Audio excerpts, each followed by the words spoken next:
ನಾವು ಪುನರ್ಜನ್ಮದ ಬಗ್ಗೆ ಎಷ್ಟೋ ಸಿನಿಮಾಗಳನ್ನ ನೋಡಿರ್ತೀವಿ. ಒಬ್ಬ ವ್ಯಕ್ತಿ ಸತ್ತು ಮತ್ತೆ ಅದೇ ರೂಪದಲ್ಲಿ ಹುಟ್ಟಿ ಬರುವುದು, ಆ ಥರ ತುಂಬ ಸಿನಿಮಾಗಳು ಬಂದಿದೆ.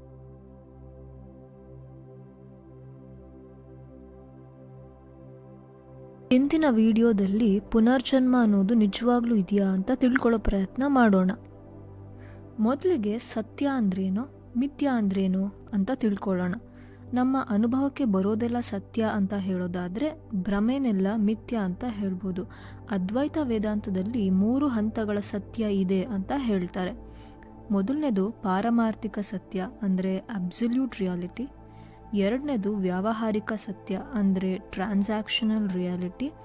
ಮೂರನೇದು ಪ್ರಾತಿಭಾಸಿಕ ಸತ್ಯ ಅಂದರೆ ಇಲ್ಯೂಷರಿ ರಿಯಾಲಿಟಿ.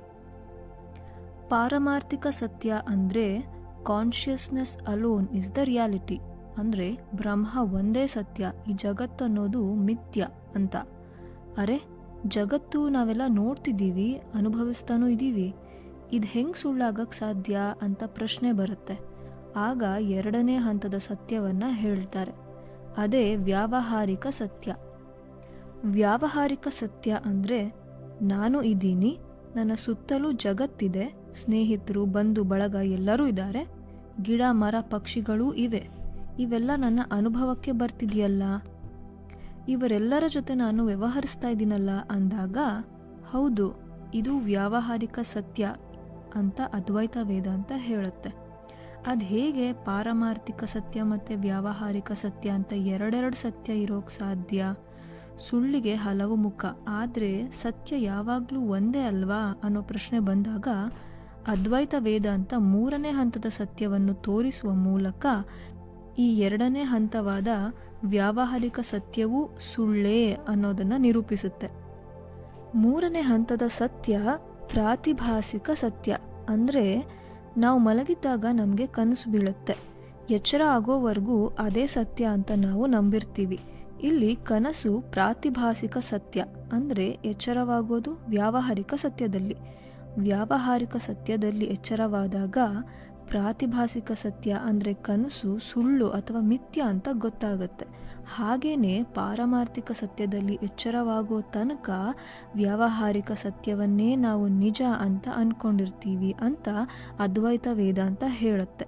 ಅಂದರೆ ಪಾರಮಾರ್ಥಿಕ ಸತ್ಯದ ದೃಷ್ಟಿಯಿಂದ ಈ ವ್ಯಾವಹಾರಿಕ ಜಗತ್ತು ಒಂದು ಕನಸಿನ ಥರ ಸುಳ್ಳು ಅಂತ ಅರ್ಥ. ಈಗ ನಮಗೆಲ್ಲ ಪ್ರಾತಿಭಾಸಿಕ ಸತ್ಯ ಅನ್ನೋದು ಭ್ರಮ ಜಗತ್ತು, ಅದೊಂದು ಕನಸು ಅನ್ನೋದು ಪ್ರತಿದಿನ ಅನುಭವಕ್ಕೆ ಬರುತ್ತೆ. ಪ್ರತಿದಿನ ಮಲಗಿ ಕನಸು ಕಂಡು ಬೆಳಗ್ಗೆ ಎದ್ದಾಗ ಅದು ಕನಸು ಅಂತ ತಿಳ್ಕೊಂಡಾಗ ನಮ್ಗೆ ಅದರ ಅನುಭವ ಆಗಿರುತ್ತೆ.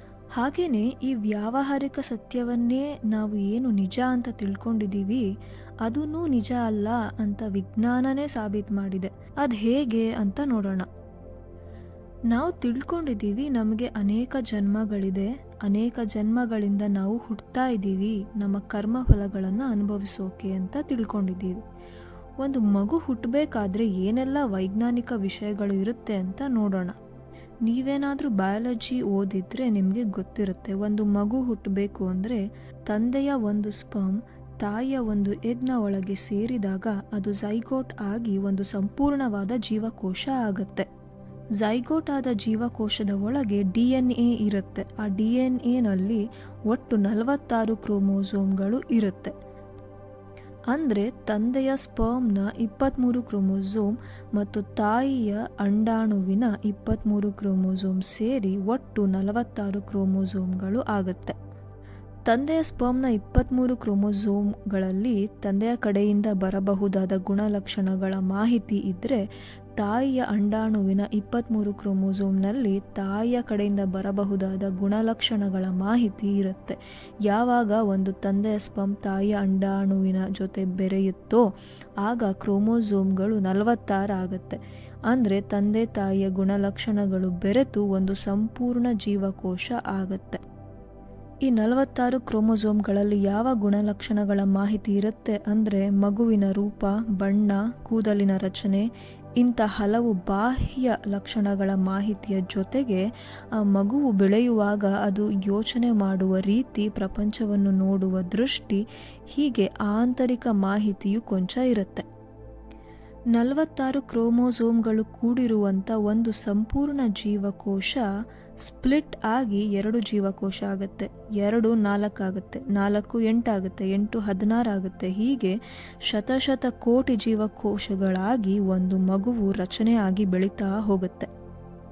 ಇಲ್ಲಿ ಗಮನಿಸಬೇಕಾಗಿದ್ದು, ತಂದೆಯ ಸ್ಪರ್ಮ್ ಕೂಡ ಜೀವ ಹೊಂದಿರುವ ಒಂದು ಜೀವಕೋಶ ಹಾಗೂ ತಾಯಿಯ ಅಂಡಾಣುವು ಜೀವ ಹೊಂದಿರುವ ಒಂದು ಜೀವಕೋಶ, ಎರಡು ಸೇರಿ ಮತ್ತೊಂದು ಜೀವಕೋಶ ಆಗತ್ತೆ. ಅದಕ್ಕೂ ಜೀವ ಇರುತ್ತೆ. ಆ ಒಂದು ಜೀವಕೋಶ ಶತಕೋಟಿ ಜೀವಕೋಶಗಳಾಗತ್ತೆ. ಆ ಶತಕೋಟಿ ಜೀವಕೋಶಗಳ ಪ್ರತಿಯೊಂದರಲ್ಲೂ ಜೀವ ಇರುತ್ತೆ. ಒಟ್ಟಾರೆ 9 ತಿಂಗಳು ಭ್ರೂಣವಾಗಿ ಬೆಳೆದು ಭೂಮಿಗೆ ಬರುವ ವೇಳೆಗೆ ಜೀವವಿರುವ ಅನಂತ ಕೋಟಿ ಜೀವಕೋಶಗಳ ಒಂದು ಮುದ್ದೆಯಾಗಿ ಬರುತ್ತೆ ಆ ಮಗು.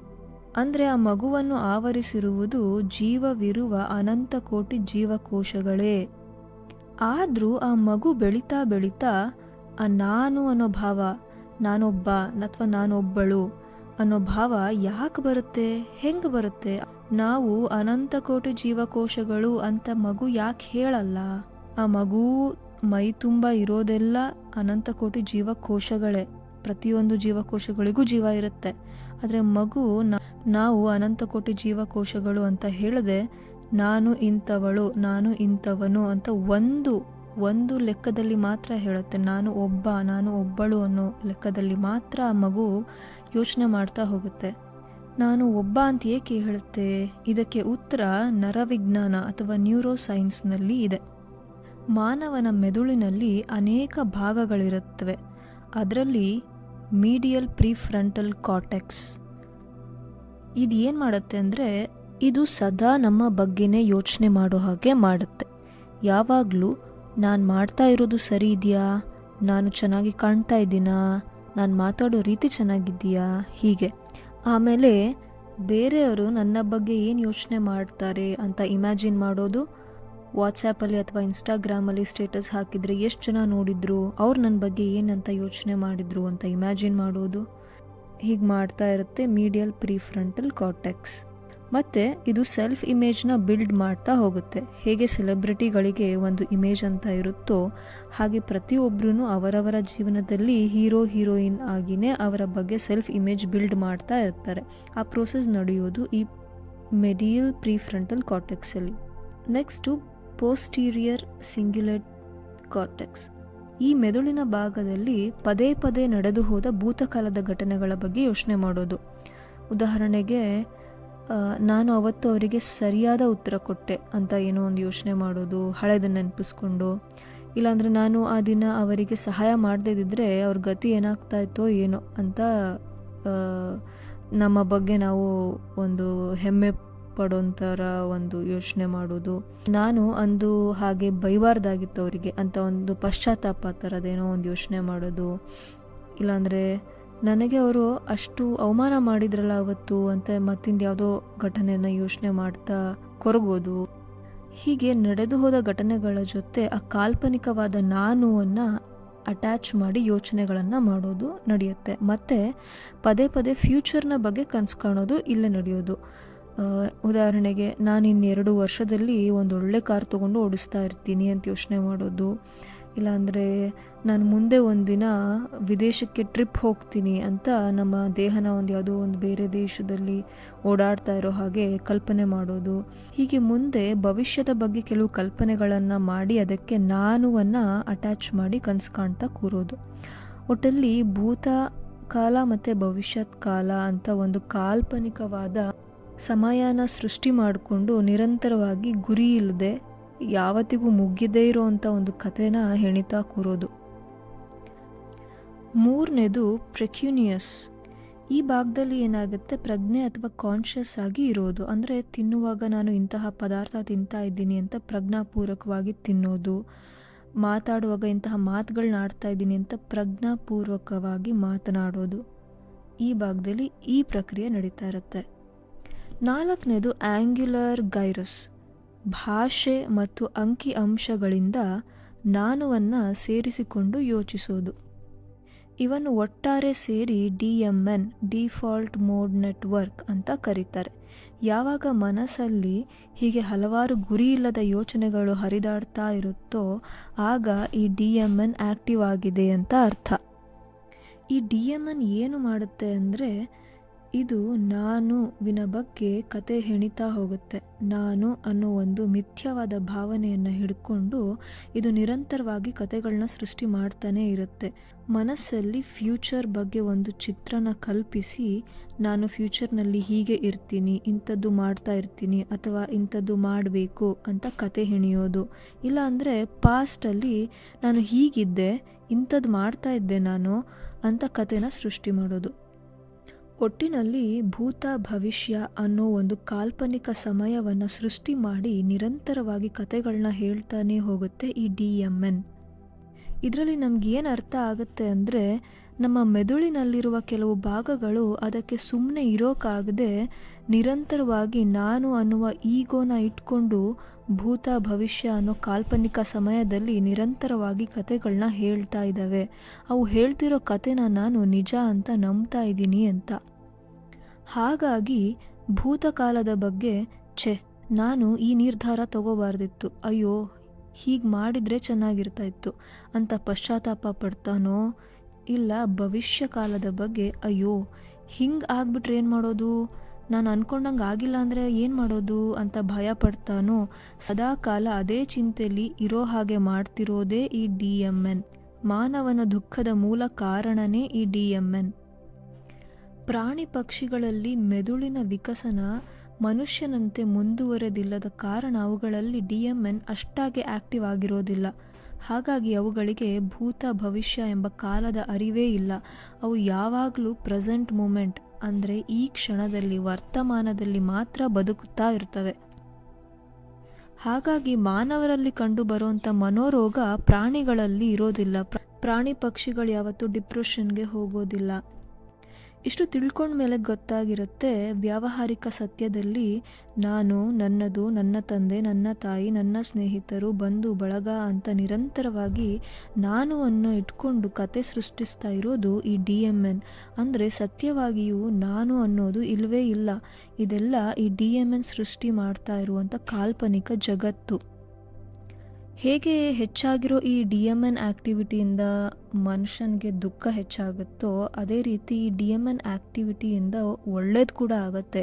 ಹೇಗೆ ಅಂದರೆ ಎಂಪತಿ ತೋರಿಸೋದು ಈ DMN ಆ್ಯಕ್ಟಿವಿಟಿಯಿಂದನೇ. ಎಂಪತಿ ತೋರಿಸೋದು ಅಂದರೆ ಇನ್ನೊಬ್ಬರು ಕಷ್ಟಕ್ಕೆ ನಾವು ಸ್ಪಂದಿಸ್ತೀವಲ್ವ, ಆ ಥರ ಸ್ಪಂದಿಸಬೇಕು ಅಂತ ಯೋಚನೆ ಮಾಡೋದು ಈ DMN ಆ್ಯಕ್ಟಿವಿಟಿಯಲ್ಲೇ.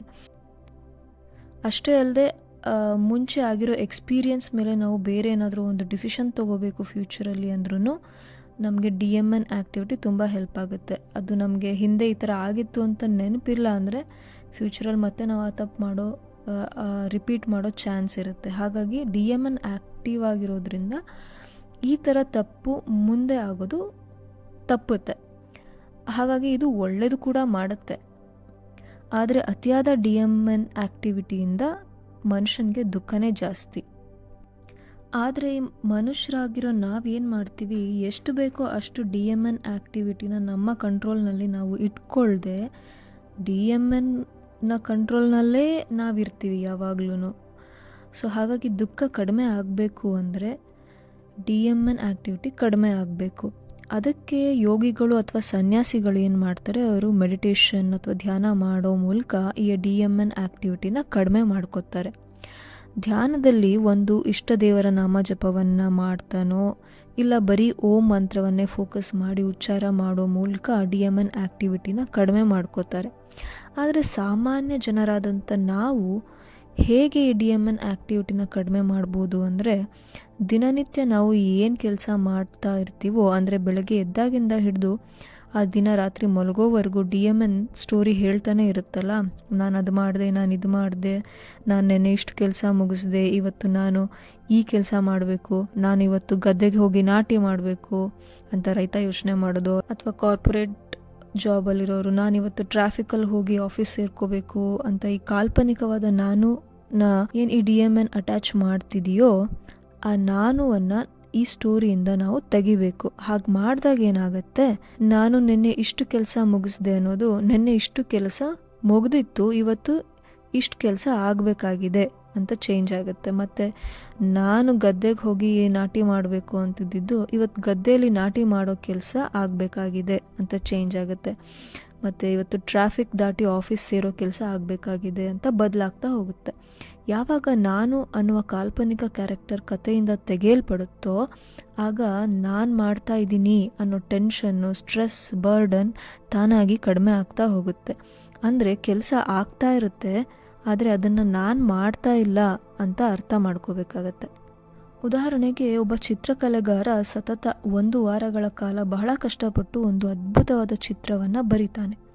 ಕೊನೆಗೂ ಆ ಚಿತ್ರ ಸಂಪೂರ್ಣವಾದಾಗ ಆ ವ್ಯಕ್ತಿಯನ್ನು ಕೇಳಿದರೆ, ಇಷ್ಟು ಚೆನ್ನಾಗಿರೋ ಚಿತ್ರ ಹೇಗೆ ಬಿಡಿಸಿದ್ರಿ ಅಂತ ಕೇಳಿದ್ರೆ ಅದಕ್ಕೆ ಆ ವ್ಯಕ್ತಿ ಹೇಳ್ತಾನೆ, ನನಗೆ ಗೊತ್ತಿಲ್ಲ, ಅದು ಹೇಗೋ ಆಗೋಯ್ತು, ಅದಾಗದೇ ಆಗೋಯ್ತು ಅಂತ ಹೇಳ್ತಾನೆ. ಅಂದರೆ ಚಿತ್ರ ಬಿಡಿಸೋವಾಗ ಆ ಕಲೆಗಾರ ಒಂದು ಫ್ಲೋ ಸ್ಟೇಟ್ಗೆ ಹೋಗಿಬಿಡ್ತಾನೆ. ಅಲ್ಲಿ ನಾನು ಚಿತ್ರ ಬಿಡಿಸ್ತಾ ಇದ್ದೀನಿ ಅನ್ನೋ ಒಂದು ಭಾವ ಇರೋದೇ ಇಲ್ಲ. ಆ ಕಲೆ ಅದ್ರ ಪಾಡಿಗೆ ಅದು ಆಗ್ತಾ ಇರುತ್ತೆ ಅಂತ. ಕೊನೆಗೂ ಆ ಚಿತ್ರ ಸಂಪೂರ್ಣವಾದಾಗ ಅವನಿಗೆ ಅನಿಸುತ್ತೆ, ಚಿತ್ರ ಬಿಡಿಸಿದವನಿಗೆ ಅನಿಸುತ್ತೆ, ಅಬ್ಬಾ ಇದು ಹೆಂಗೆ ಬಿಡಿಸ್ದೆ ನಾನು, ಇಷ್ಟು ದೊಡ್ಡ ಚಿತ್ರನ ಇಷ್ಟು ಚೆನ್ನಾಗಿ ನಾನು ಹೆಂಗೆ ಬಿಡಿಸ್ದೆ ಅಂತ. ಮತ್ತು ಆ ವ್ಯಕ್ತಿಗೆ ಪ್ರಶ್ನೆ ಮಾಡಿದರೆ, ಈ ಥರ ಮತ್ತೊಮ್ಮೆ ಚಿತ್ರ ಬಿಡ್ಸೋಕ್ಕಾಗುತ್ತಾ, ಇದೇ ಥರ ಚಿತ್ರ ನಿಮ್ಮ ಕೈಲಿ ಮತ್ತೊಮ್ಮೆ ಬಿಡ್ಸೋಕ್ಕಾಗುತ್ತಾ ಅಂದರೆ ವ್ಯಕ್ತಿಗೆ ಡೌಟ್ ಆಗುತ್ತೆ. ನಾನು ಮತ್ತೆ ಈ ಥರ ಚಿತ್ರ ಬಿಡ್ಸೋಕ್ಕಾಗುತ್ತಾ ಅಂತ ಡೌಟು ಆ ವ್ಯಕ್ತಿಗೆ ಆಗುತ್ತೆ. ಯಾಕೆ ಅಂದರೆ ಆ ಚಿತ್ರವನ್ನು ಕಾಲ್ಪನಿಕವಾದ ನಾನು ಬಿಡಿಸಿರೋದಿಲ್ಲ, ಚಿತ್ರ ಬಿಡಿಸೋ ಕೆಲಸ ತನ್ನಿಂತಾನೇ ಆಗುವಂಥ ಒಂದು ಪ್ರೋಸೆಸ್ ಅದು. ಹಾಗಾಗಿ ಆ ನಾನುವಿಗೆ ಮತ್ತೆ ಅಂಥದ್ದೇ ಒಂದು ಚಿತ್ರ ಬಿಡ್ಸೋಕ್ಕಾಗಲ್ಲ ಅಂತ ಅದಕ್ಕೆ ಆತಂಕ ಶುರುವಾಗ್ಬಿಡುತ್ತೆ. ಅದೇ ರೀತಿ ಒಂದು ಸಿನಿಮಾ ಮೂಡಿ ಬಂದಾಗಲೂ ಒಬ್ಬ ಡೈರೆಕ್ಟರ್ ಹೇಳ್ತಾರೆ, ಹೇಗೋ ತನ್ನಿಂತಾನೇ ಎಲ್ಲ ಆಗೋಯ್ತು ಅಂತ. ಅಥವಾ ಒಬ್ಬ ಹಿರಿಯ ವ್ಯಕ್ತಿಗೆ, ಹೇಗೆ ನೀವು ಇಷ್ಟೆಲ್ಲ ಕಷ್ಟದ ನಡುವೆ ಜೀವನ ಮಾಡಿದ್ರಿ ಅಂತ ಕೇಳಿದಾಗ, ಹೇಗೋ ತನ್ನಿಂತಾನೇ ಜೀವನ ನಡೆದೋಯ್ತು ಅಂತನೋ ಹೇಳೋದನ್ನು ನಾವು ಎಷ್ಟೋ ಇಂಟರ್ವ್ಯೂಸ್ ಅಥವಾ ಪಾಡ್ಕ್ಯಾಸ್ಟ್ಗಳಲ್ಲಿ ನೋಡಿರ್ತೀವಿ. ಈ DMN ಆ್ಯಕ್ಟಿವಿಟಿನ ಕಡಿಮೆ ಮಾಡೋಕ್ಕೆ ಮೈಂಡ್ಫುಲ್ನೆಸ್ ಮೆಡಿಟೇಷನ್, ಡೀಪ್ ಮೆಡಿಟೇಷನ್ ಅಂತ ಅಭ್ಯಾಸ ಮಾಡ್ತಾರೆ. ಹಾಗೆ ಮಾಡ್ತಾ ಮಾಡ್ತಾ ಸಮಾಧಿ ಸ್ಥಿತಿಗೆ ತಲುಪಿದಾಗ DMN ಕಂಪ್ಲೀಟಾಗಿ ಸ್ಟಾಪ್ ಆಗುತ್ತೆ. ಆಗ ಸಮಾಧಿ ಸ್ಥಿತಿಯಲ್ಲಿ ಅರಿವಾಗುತ್ತೆ, ಬ್ರಹ್ಮ ಸತ್ಯ, ಜಗತ್ ಮಿಥ್ಯ, ಅಂದರೆ ಪಾರಮಾರ್ಥಿಕ ಸತ್ಯ ಒಂದೇ ಇರುವುದು, ಉಳಿದವೆಲ್ಲ ಮಿಥ್ಯ ಅಂತ. ಅದು ಧ್ಯಾನ ಮಾರ್ಗ. ಆದರೆ ಸಾಮಾನ್ಯ ಜನರಾದಂಥ ನಮಗೆ ಕೃಷ್ಣ ಕರ್ಮ ಮಾರ್ಗವನ್ನು ತಿಳಿಸ್ಕೊಟ್ಟಿದ್ದಾನೆ. ಭಗವದ್ಗೀತೆಯ 2ನೇ ಅಧ್ಯಾಯವಾದ 47ನೇ ಶ್ಲೋಕದಲ್ಲಿ, ಕರ್ಮಣ್ಯವಾಧಿಕಾರಸ್ತೆ ಮಾ ಫಲೇಶು ಕದಾಚನ ಮಾ ಕರ್ಮ ಫಲ ಹೇತುರ್ಭೂರ್ಮಾತೆ ಸಂಗೋ ಅಸ್ತ್ವ ಕರ್ಮಣಿ. ಇದರ ಅರ್ಥ, ನಿನ್ನ ಪಾಡಿಗೆ ಕೆಲಸ ಮಾಡು, ಕೆಲಸದ ಫಲದ ಬಗ್ಗೆ ಆಸಕ್ತಿ ವಹಿಸಬೇಡ ಅಂತ. ನಾವು ಯಾವಾಗ ಮಾಡಿದ ಕೆಲಸಕ್ಕೆ ಪ್ರತಿಫಲ ಬಯಸ್ತೀವೋ ಆಗ ಕೆಲಸ ಮಾಡಿದ್ದು ನಾನು ಅನ್ನೋ ಭಾವ ಆವರಿಸುತ್ತೆ. ನಾನು ಅನ್ನೋದು ಬಂದಾಗ DMN ಆ್ಯಕ್ಟಿವಿಟಿ ಹೆಚ್ಚಾಗಿದೆ ಅಂತ ಗೊತ್ತಾಗುತ್ತೆ. ಅಂದರೆ ದುಃಖ ಕಟ್ಟಿಟ್ಟ ಬುದ್ಧಿ. ಧ್ಯಾನ ಮಾರ್ಗದಲ್ಲಿರೋರಿಗೆ ಸಮಾಧಿ ಸ್ಥಿತಿಯಲ್ಲಿ ಬ್ರಹ್ಮ ಸತ್ಯ, ಜಗತ್ ಮಿಥ್ಯ ಅಂತ ಗೊತ್ತಾದರೆ, ಕರ್ಮ ಮಾರ್ಗದಲ್ಲಿರೋರಿಗೆ ದಿನನಿತ್ಯದ ಚಟುವಟಿಕೆಯಲ್ಲಿ ನಾನುವನ್ನು ಬಿಟ್ಟು ಕೆಲಸ ಮಾಡೋದ್ರಿಂದ ಬ್ರಹ್ಮ ಸತ್ಯ ಅನ್ನೋ ಅರಿವು ಕ್ರಮೇಣ ತನ್ನಿಂತಾನೇ ಗೊತ್ತಾಗುತ್ತೆ. ಯಾವಾಗ ನಾನು ಅನ್ನೋದು ಸಂಪೂರ್ಣ ನಾಶವಾಗುತ್ತೋ ಆಗ ಮತ್ತೆ ಮತ್ತೆ ಹುಟ್ಟಿ ಬರೋಕ್ಕೆ ಯಾರೂ ಇರಲ್ಲ, ಅಲ್ಲಿಗೆ ಪುನರ್ಜನ್ಮ ಇರೋದಿಲ್ಲ.